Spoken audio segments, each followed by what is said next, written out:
Amahoro y'Imana bane namwe inshuti bakunda mwashimye gukurikirana ibiganiro bica hano kumboresha kuri yanyu ya BTV Burundi. Ni umwanya mwiza kugira tubashikirize amakuru mu Kirundi, amakuru ahera ku ngingo nkuru ziyagize.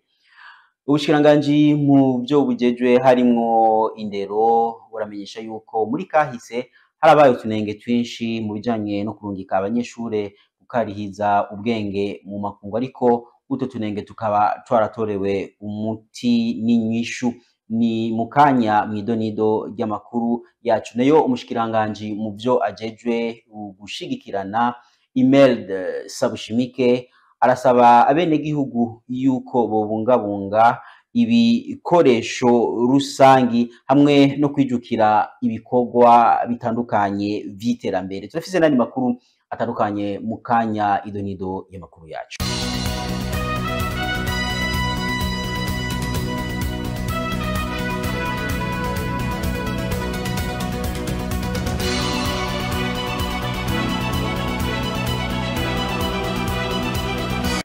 Nongeye kubaramutsa ndabaha n'ikaze kugira mukurikirane idonido y'amakuru yacu twabateguriye kuri uno munsi, aho nari nabamenyesheje mu ntangamarara y'ano makuru umushikiranganji mu byo ajejwe harimwo indero yamenyesheje yuko harabaye utunenge tutari duke mu bijanye no kurungika abanyeshure gukarihiriza ubwenge mu makungu, ariko ivyo bikaba vyaratorewe inyishu. Norbert Rucabihari. Mu gihe umushikiranganje w'indero n'ubushakashatsi Dr François Havyarimana yari karishura ibibazo by'abakenguza amateka, aho hari kuri wa gatatu yabajijwe ikibazo c'uko hari abanyeshure barungikwa gukarisha ubwenge mu mahanga biciye kuri mpinga yanje. Uyo mushikiranganje ntiyahakanye ko muri kahise ko iyo ngendo yabaye, ariko akaba yahumurije ko iyo ngendo yakosowe, ubu bikaba birangurirwa ku mugaragaro. Tuzogerageza kugira ngo koko ntihagire uburenganywa,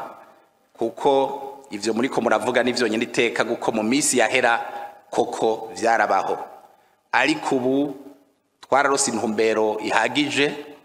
Twaravuze tuti nta uzoca ku wundi, no kuvuga tuvuze tuti ni muri intara iza kuronka uza kugenda n'uwa mbere mu ntara, kugira ngo ntiduhave tuvuga tuti aha ni mu Ruyigi hariho ufise 80 arakwijire condition, hari ufise 70 arakwijire condition, ngo duhave turongi kuwa 70 wa 80 asigaye kandi bari mu ntara imwe.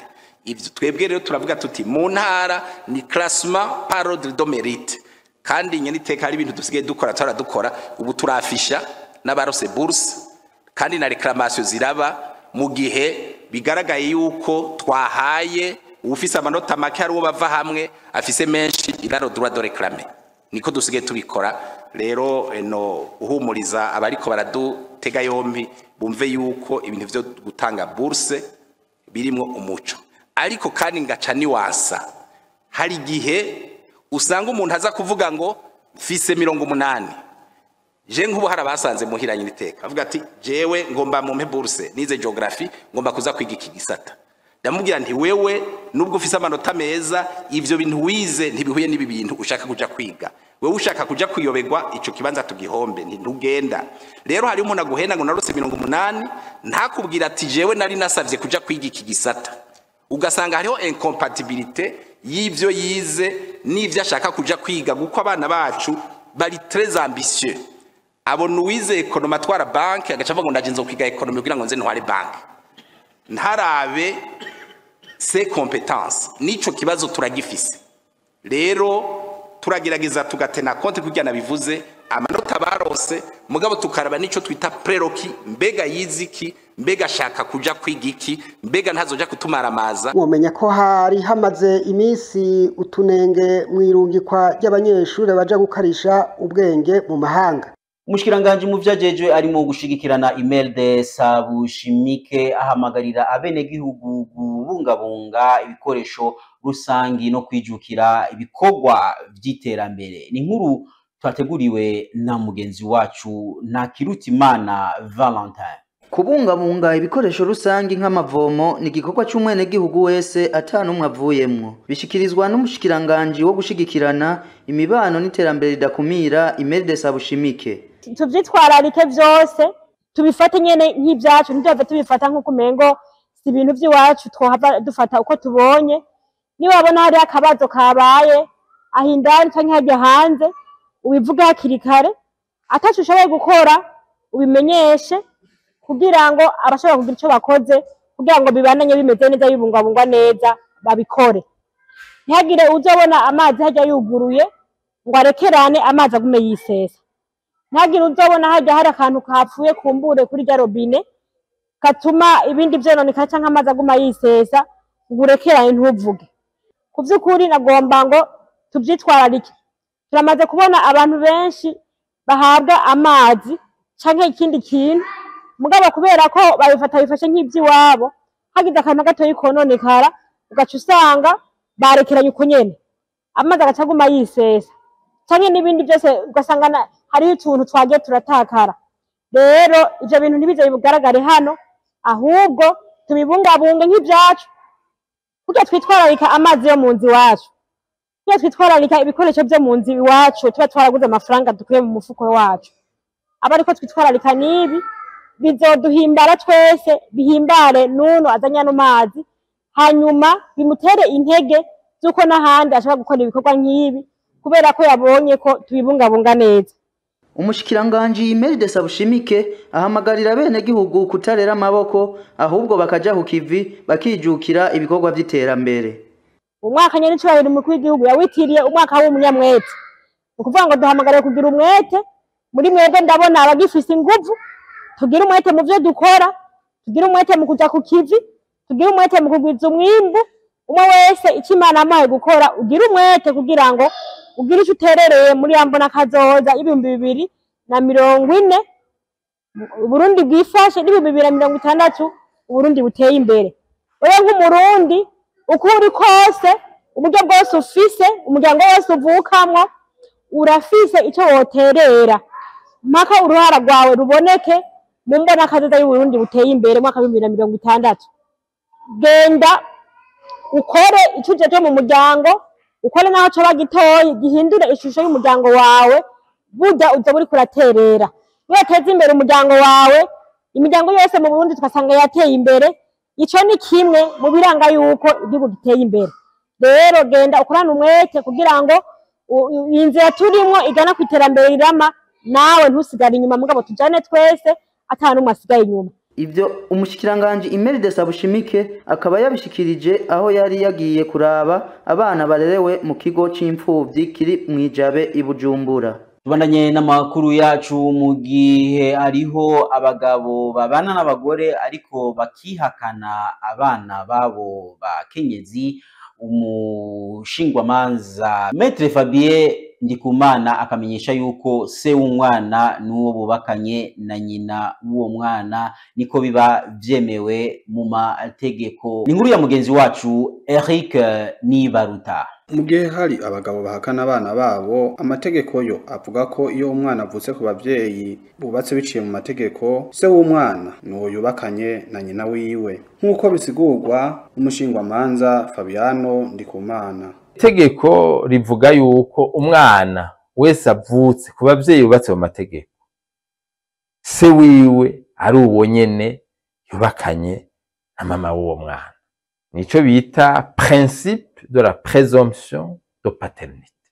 Ariko rero birashobora gushika uwo mugabo mu rugo akavuga ati uyu mwana si wanje. Amategeko aravyemera, ariko twofata ko bishikaga. Ico rero mu gifaransa bacita iyo procédure bayita procédure de désaveu de paternité. Ushobora kuvuga ati uyu mwana si je namuvyaye, aca yerekana ingene atari we yamuvyaye. Kandi birashoboka, ashobora kuba bubatse bafise abana umwe canke babiri canke atanu umwe bari bwaronke, ugasanga tuvuge nk'uno munsi umugore afise inda aribungenza, umugabo bari kumwe, umwana ataravuka, umugabo mukaza akora mission de service à l'étranger. Hanyuma inkuru nziza mu muryango bati umwana yavutse, akamwandikira ati umwana yavutse, bazi ko mwasize n'ibungenza. Hanyuma mission itarahera nimba ari umwaka, imyaka 2 cyangwa imyaka 3, agaca yumva yindi nkuru ati wa mwana yarakurikiwe, kuvuga akaja yumva afise uwundi mwana yavutse ariko atari hari. Murumva namwe ivyo ni ibintu vyumvikana yuko ashobora kuvuga ati uyu mwana si gwanje, kandi biba bigaragara n'abandi bantu bose baba babibona. Désaveu de paternité. Ico ni kimwe mu bindi bishoboka ashobora kwerekana ati uyu mwana si gwanje. Iyo procedure rero amategeko arayemera, aheza agashinga urubanza muri sentare, ariko amategeko aguma akurikiranira hafi kugira ngo ibintu ingo ntizisambuke cane. Umushingwamanza Fabiano Ndikumana arongera akavuga ko mu gihe umugabo yaronse ivyemeza ko umwana atari gwiwe akwiye kubikora mu misi itarenga 90. Eko rica rivuga riti ukaba ugomba kugira désaveu de paternité, kuvuga ko uwo mwana atari gwawe. Amategeko agutegeka kubikora mu kiringo kitarenze imisi 90 umwana avutse. Imisi 90 umwana avutse, naho uzobivuga sentare ntizokwakira, sentare ntikwakira. Naho uzana ivyemezo, iyo ni itegeko riba riri ngaho. Ari mu mahanga urumva no kuvuga ubibonye ko avutse, mu gihe ari mu mahanga ntanabimenye hashikiye, murumva iryo tegeko aho abimenye niho rica ritangura gukora. Naho hoba haheze iyo misi 90 umwana avutse, mugabo wundi atigeze abimenya, agaca abimenya ashitse, murumva yuko imbere ya sentare ari ikintu kigaragara, sentare iheze ikamwumvako. Mwomenya ko mu gitabo c'ingo n'imiryango gace ka 37 havuga ko umwana wese ategerezwa kwandikishwa n'abavyeyi biwe imbere y'amategeko, ariko mu gihugu cacu abarenga 5,000 ku mwaka bakaba bandikwa ko batagira base. Inkuru ya nyuma y'ano makuru tuzakwishikirizwa na Ingabire Joyeuse, aho aza kutubwira amakuru havugwa irya no hino mu makungu. Mu kiganiro yagiranye n'ikinyamakuru hamwe n'umuntu w'umwizigirwa Saif al-Islam Gaddafi, umuhungu w'ubuheta wa Colonel Gaddafi amaze kuva mu gacerere, nk'uko byatanguye mu mwaka w'2011 aho yemera gukorana ubwa mbere n'ibinyamakuru nk'igihe haba ukwiyamamaza k'umukuru w'igihugu yatwaye Ubufaransa Nicolas Sarkozy. Urubanza rw'uwahoze atwara Ubufaransa Nicolas Sarkozy hamwe n'abandi 11 rwaratanguye haraciye imisi 15 i Paris mu gihugu c'Ubufaransa. Dutandukire n'amakuru avugwa muri Tiriki. Ishavuriraniga mu gihugu ca Tirikiya hamwe no ku gituro ca Sky mu gihugu hagati, aho umuriro wadutse mu nzu hakira ingenzi kuri uyu wa kabiri igenekerezo rya 21/0 umwaka w'2025. Hakaba hapfuye abantu 76. Umushikiranganje w'intwaro yo hagati mu gihugu avuga ko hariho n'abandi 51 bakomeretse. Igikorwa co kubaharura cabandanije mu ijoro ryakeye ku bitaro vya Bohu ku mugwa mukuru w'akarere aho batwaye izo ndembe. Inyuma y'ico cago cashitse mu bihe by'akaruhuko k'igihe gikomeye, umukuru w'igihugu yavuze ko uyu munsi wa gatatu ari ikigandaro mu gihugu cose. Umushikiranganje w'intwaro yo hagati yavuze ko uwo muriro wadutse isaha 9:28 z'agatondo, aho hari ingenzi zishika 238 zari muri iyo nzu y'uburaro. Icatumye uwo muriro waduka ntikiramenyekana, ariko abidoga bavuga ko habaye ubusamazi ku bakozi b'iyo nzu y'ingenzi. Mwomenya ko muri iyo nzu y'ingenzi atabikoresho biraba umuriro vyariyo, kandi n'abazimya vyabagoye kugira bahashike.